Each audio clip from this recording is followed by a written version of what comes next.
श्री शिवाय नमस्तुभ्यम। भक्तों, 26 जनवरी सोमवार की अष्टमी पर चुपचाप यह एक गुप्त जड़ अपने घर लेकर के आ जाना। छप्पर फाड़ कर होगी धन वर्षा। जी हां भक्तों, इस पौधे की जड़ इतनी अधिक चमत्कारी है कि इसे घर लाते ही आपको अपने जीवन के हर कष्टों से तुरंत मुक्ति मिलेगी। साथ ही भक्तों, आपको भगवान शिव के साथ साथ माता लक्ष्मी का भी आशीर्वाद प्राप्त होगा और आपकी हर मनोकामना भगवान शिव के आशीर्वाद से पूरी होगी। पूरे साल आपके ऊपर होगी धन की वर्षा, जीवन की हर अधूरी इच्छा होगी पूर्ण।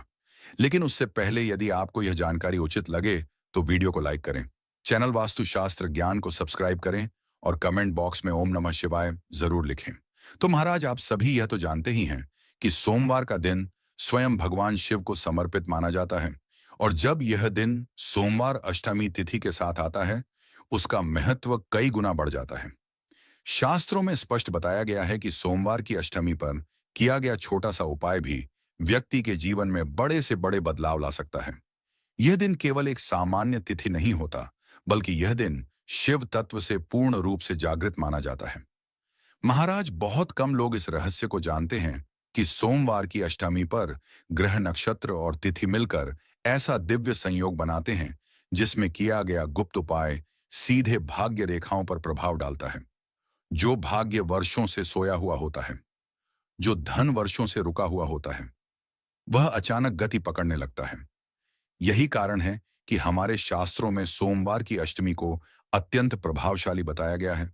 और महाराज, यदि सोमवार की अष्टमी के दिन कोई व्यक्ति चुपचाप एक विशेष पौधे की जड़ अपने घर लेकर आ जाए या उससे जुड़ा सही उपाय कर ले, तो कहा जाता है कि उसके जीवन में ऐसी धन वर्षा होती है कि वह स्वयं भी चकित रह जाता है।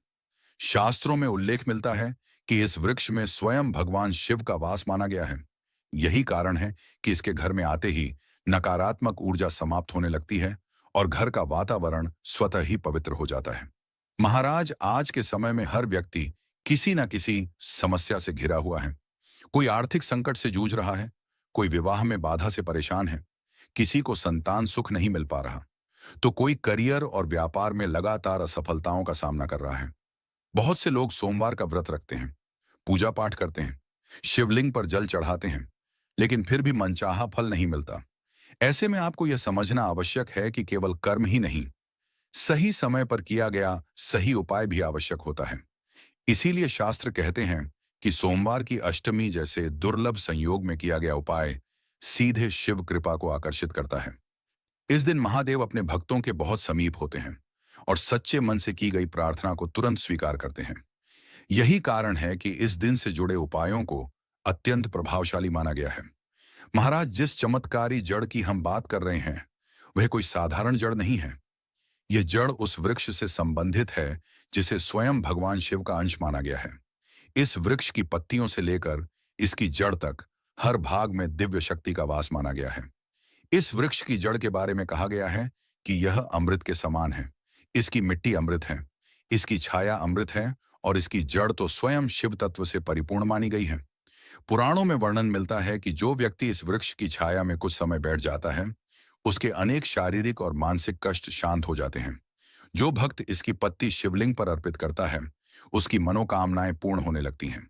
और जो व्यक्ति श्रद्धा से इस वृक्ष को लगाता है, उसके घर वंश वृद्धि का योग प्रबल हो जाता है। हम जिस वृक्ष की बात कर रहे हैं वह है बेलपत्र का वृक्ष।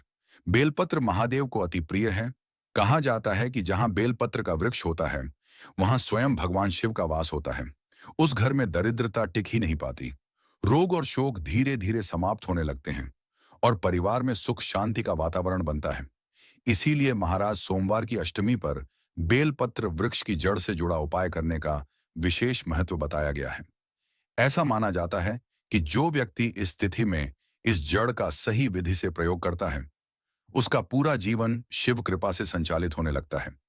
उसके ऊपर धन योग, महालक्ष्मी योग और ग्रहों की शुभ दृष्टि सक्रिय हो जाती है।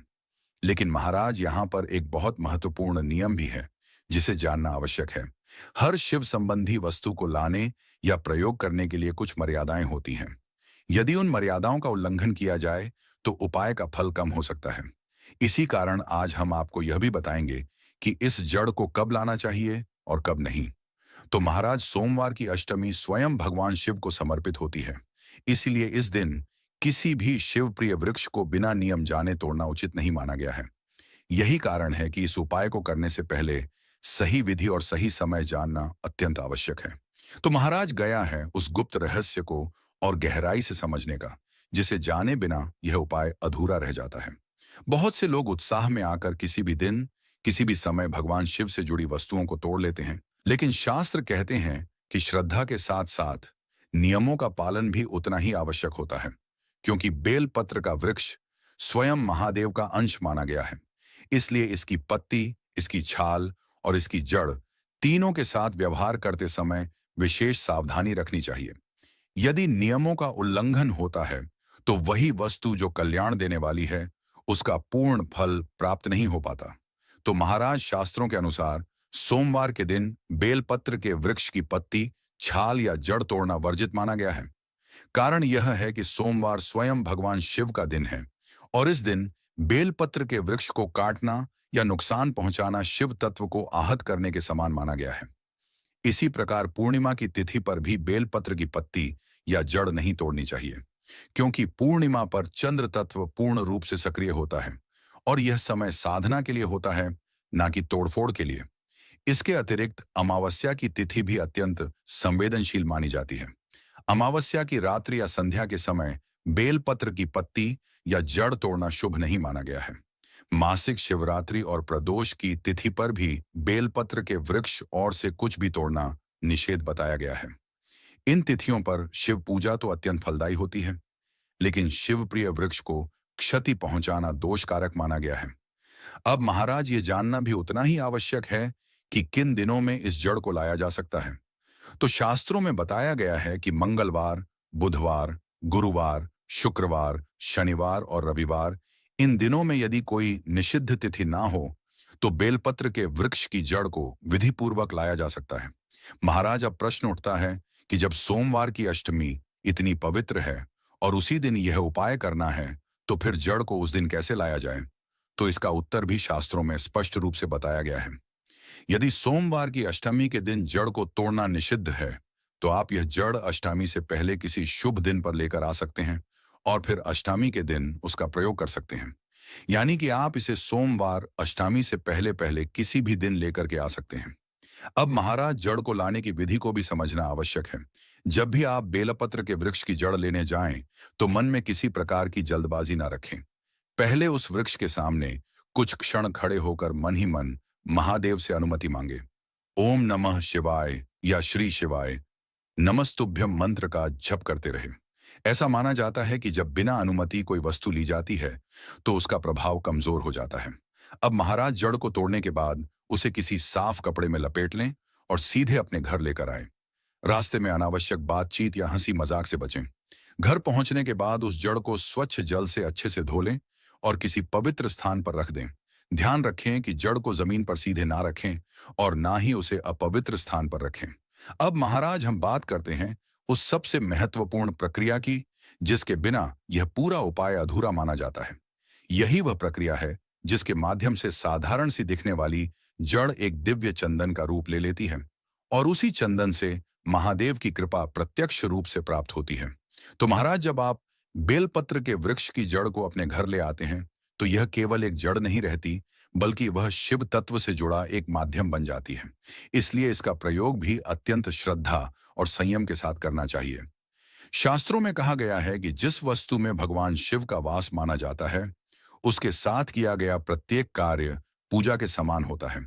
तो सबसे पहले आपको उस जड़ को किसी साफ कपड़े में बांधकर सुरक्षित रखना होता है। इसके बाद आपको एक छोटा सा पत्थर लेना है। यह पत्थर कोई भी साधारण पत्थर हो सकता है, लेकिन ध्यान रहे कि वह स्वच्छ हो और टूटा हुआ ना हो। उस पत्थर को आप जल से धो लें और फिर उस पर थोड़ा सा गंगा जल या कोई भी शुद्ध जल डाल दें। ऐसा करने से वह पत्थर पूजा योग्य बन जाता है। अब महाराज इस जड़ को आपको उस पत्थर पर घिसना है। से आपको चंदन प्राप्त कर लेना होगा। अब महाराज बेलपत्र की जड़ से प्राप्त चंदन को लेकर आपको भगवान शिव के मंदिर में पहुंच जाना है। अब महाराज यदि संभव हो तो सोमवार की अष्टमी के दिन ही यह कार्य करें, क्योंकि सोमवार की अष्टमी साल में केवल एक दो बार ही आती है।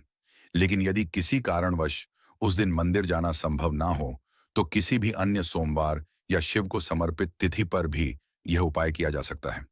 अब महाराज मंदिर पहुंचने के बाद शिवलिंग को पहले शुद्ध जल से स्नान कराएं।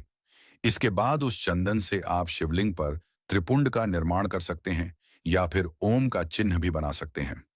महाराज आप चाहे तो शिवलिंग पर महादेव की आंखों का प्रतीक भी बना सकते हैं।